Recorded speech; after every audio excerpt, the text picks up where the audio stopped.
All right, what up, YouTube? We back in another video, and today got the history of Toronto's Driftwood Crips. Without further ado, like, comment, and subscribe. Let's jump right into it, nigga. Gang, gang. If I ask someone to think about a dangerous neighborhood in Toronto, they'd usually think of a place like Jane and Finch. You've heard about it before. It's been a notorious high-crime neighborhood for decades now. The Driftwood Crips are part of that reason.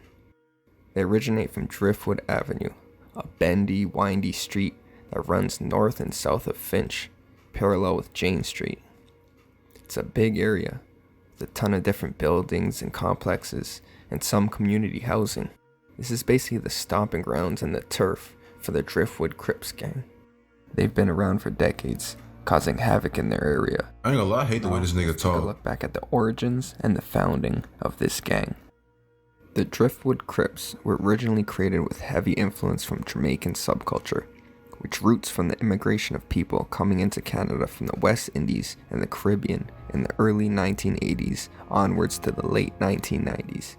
At the time, over half of all immigrants in Canada were from this region. For those who chose to come to Toronto, most settled down in communities within the inner city like Regent Park.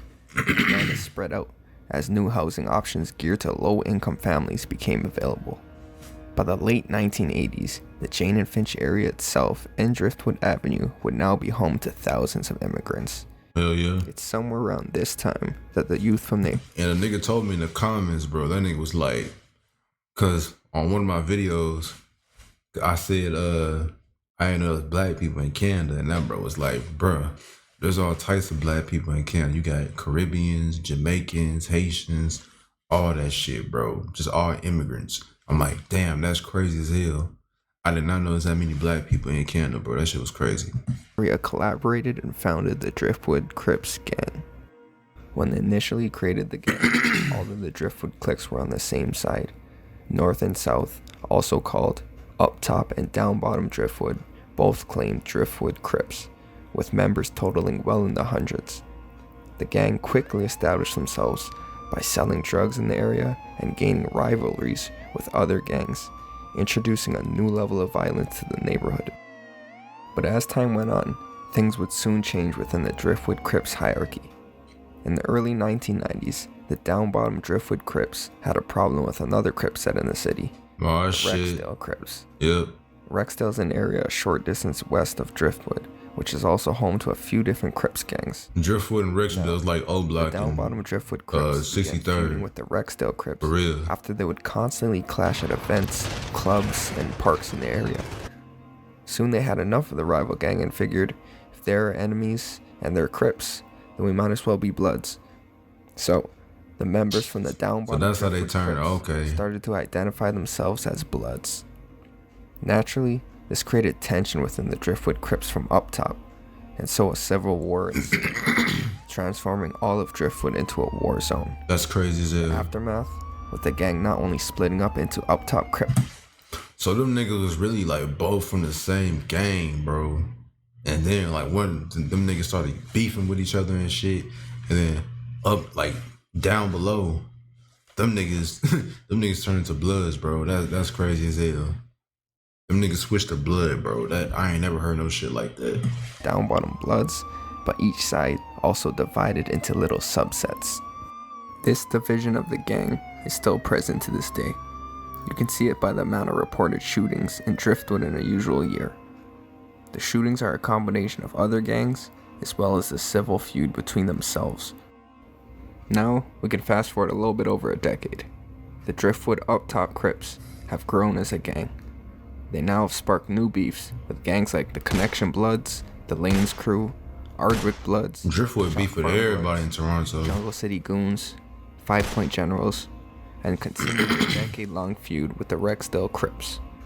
The community is now composed of not only just a majority of Caribbeans, but a bunch of other ethnicities as well. Hell yeah. The crime in the area over the years quickly caught the focus of the police. Bro, Driftwood, Toronto in general, Toronto got blacks, they got Puerto Ricans, they got whites, they got Asians, they got everybody from every culture, different race, they got everybody all joined in with the gangs and shit. That's crazy, dog. Cause you rarely see shit like that in America. and in the mid-2000s, they began to launch an investigation into the gang. This investigation was going on for 11 months when it suddenly escalated after a 15-year-old boy, Jordan Manners, was shot to death inside a school in the Jane and Finch area, Rest in peace. C.W. Jeffries, in May of 2007. This enforced the issue of youth violence in the neighborhood, specifically Driftwood and the Crips gang, and so the police wanted to crack down on the gang fast. In June of 2007, just 1 month after Jordan Manners' death, police launched Project Cryptic. Over 700 members of law enforcement orchestrated a series of raids and search warrants on over 130 vehicles and residences, mainly in Driftwood, but also in some other locations that were associated with the gang. In total, 95 alleged members were arrested, 69 men, 21 women, and 5 young offenders. More than 700 charges were laid to the group, and the police seized drugs valued over $1 million, over 35 guns, and $220,000 in cold hard. Damn, that's a lot of money, nigga. Ironically, one of those among the arrested is Jordan Manners' older sister, Nicole Small, but that wasn't the only rare find during the raid. The police also apprehend what they believe to be the 3 leaders of the Driftwood Crips at the time, what they dubbed the 3 Generals. The Generals consisted of 3 brothers, Michael Johnson, 30, Peter Johnson, 24, and Nato Johnson, 23.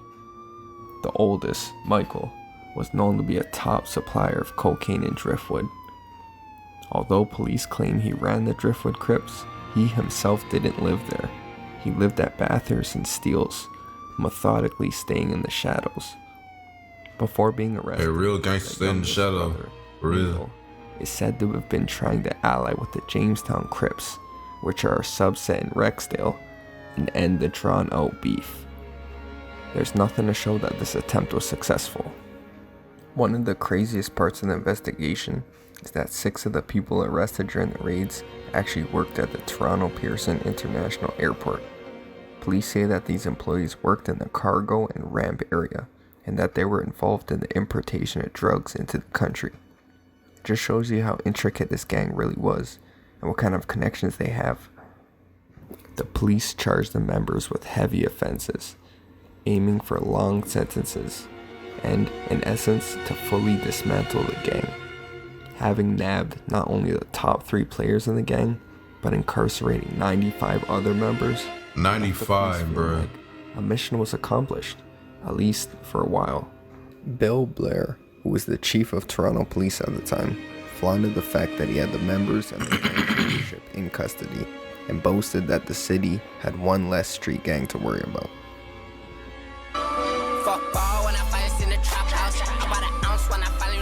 Now we get into the 2010s, and there's a whole new generation of cliques and members represented. Hell yeah. Despite the large raid that the police pulled in 2007, the Driftwood Crips are still flourishing more than ever. The introduction of platforms like YouTube allowed a bunch of rappers to emerge from the area. Some of the big names out of Driftwood are Pressa, Burner Bands, Houdini, Tall Up Twins, Robin Banks, and much more.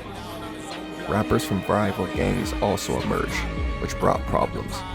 Gangs can now threaten their rivals with music videos, mock them, diss them, whatever the case may be. This only escalated beef faster, and even became a way for new problems between gangs to form. Shit, them niggas demons, the Neat Brothers. And it's on. Some of the people who were jailed from the 2007 were out by this time already. The gang is fully functioning. The drug enterprise is running, and they're still at war with a number of different sets, and have gained more enemies since the mid-2000s. The up-top Crips are still divided into smaller groups, with cliques like Wasp Gang and Neat Gang, using music to create a buzz. This younger, new generation proves to Bro, I be gotta just check as out ruthless Toronto as Drill, past. dog. They were responsible Got for a high to. number of shootings and homicides within the city, with a Driftwood rapper who goes by 21 Neat. Yo, this nigga right here is a straight demon, bro. This nigga popped Smoke Dog in his bodyguard in the fucking head, nigga. In the entertainment district in front of everybody, bro. And then went on the run. This nigga right here is this nigga was a problem. That nigga was a problem. Charged with the murder of a popular Regent Park rapper, Smoke Dogg. It was a broad day shooting, proving that the gang has no boundaries or limitations when they want you dead. The Driftwood Crips seem to have a lot of issues and problems with different sets, making it seem like the gang just genuinely enjoys violence and beef. These are the type of gangs that are just highly dangerous. They shoot first and ask questions later. The Driftwood Crips gang are national, having a presence across the country in British Columbia, trafficking drugs in cities like Vancouver, Surrey, and towns in the surrounding area. 3 16-year-old boys from Driftwood were caught in Kelowna, a town a little bit east of Surrey, with fentanyl, cocaine, 2 loaded handguns, and over $30,000 in cash. Oof. They have ties with gangs in BC, like the Brothers Keeper gang, and work together to move drugs. Them niggas look like a A gang. gang that is ambitious and looking to spread out and even collaborate with other gangs. The Driftwood Crips never left the police radar. Law enforcement wanted to take another crack at the gang, especially with the rise of fentanyl in the city. So they began another year-long investigation and prepared a new set of raids, to be dubbed Project Chronic this time.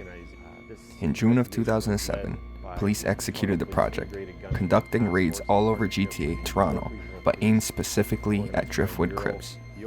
Ooh. This time, Shit. over 800 officers from 20 police forces joined together for the project. I ain't gonna lie, them Toronto police officers, they don't play. The FBI, the Toronto police, they don't play, nigga.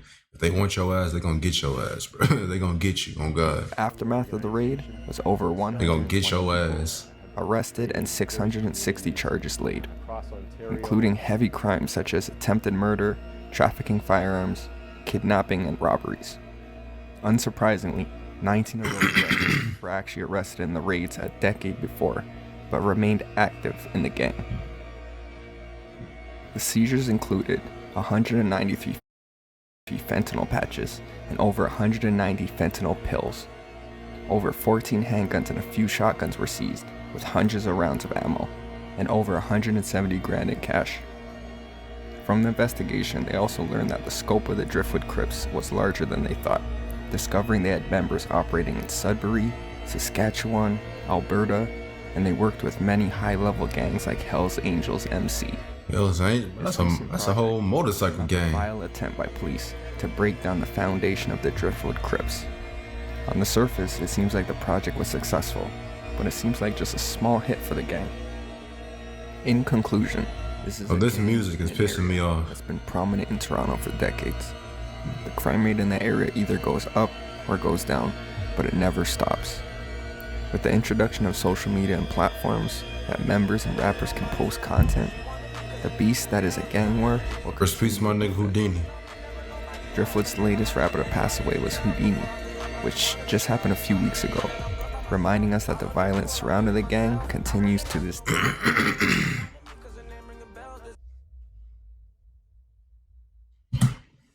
Thanks for watching, y'all. But yeah, Toronto crazy as hell. Shout out to all the Toronto niggas, all my Toronto viewers, subscribers and shit.